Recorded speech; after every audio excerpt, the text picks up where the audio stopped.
Chapter 2. Death. David pulled up in front of the mansion, the tires of his car crunching against the gravel driveway.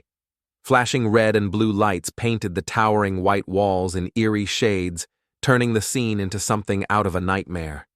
The once grand estate now looked cold, suffocated by the presence of police vehicles and the chaos unfolding outside. He exhaled sharply, gripping the steering wheel for a moment before stepping out. His boots hit the ground with slow, deliberate steps as he took in the scene.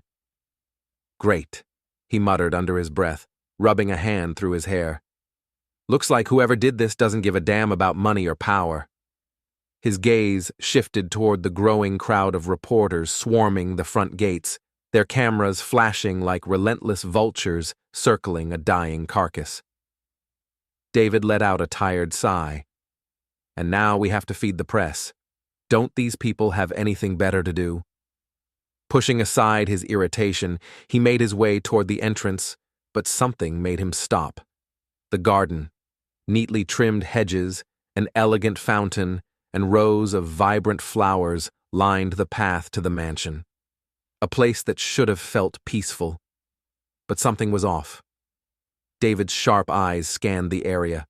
The air felt heavy, like it was holding its breath, waiting for someone to notice the unspoken horror lingering in the shadows. After a brief pause, he continued inside.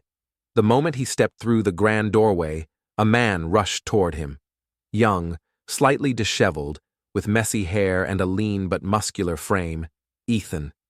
His eyes held the unmistakable look of someone on the edge. "Sir, thank God you're here," Ethan blurted out, his voice barely masking his nerves. "The reporters, they're trying to push their way inside. It's a mess out there." David didn't acknowledge the panic. Instead, he took the pair of gloves Ethan handed him and slipped them on, his expression unreadable. "Who the hell leaked this to the press?" His voice was calm, but there was an unmistakable sharpness beneath it. Ethan hesitated, swallowing hard. I think someone from outside did it. There's no way it came from our team." David didn't respond. He just started walking, his steps slow, measured, heading toward the crime scene.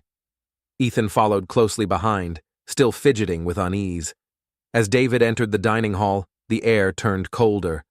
A long, elegant dining table stretched across the room, bathed in the dim glow of a crystal chandelier.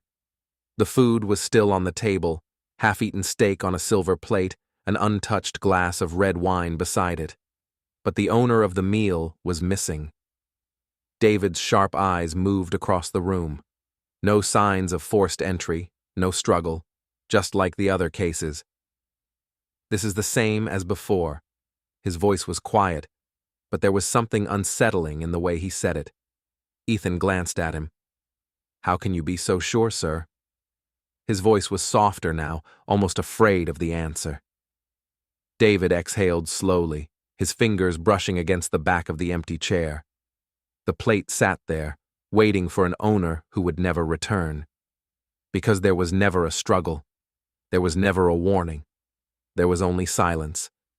And then they were gone. David turned to Ethan, his expression unreadable. "Because we never find anything. No fingerprints, no traces, no evidence. It's like they disappear into thin air." A heavy silence settled between them. Ethan's throat bobbed as he swallowed. "So what do we do now?" David's gaze lingered on the empty chair, his jaw tightening. "We wait for the next one." Because deep down he knew this wouldn't be the last.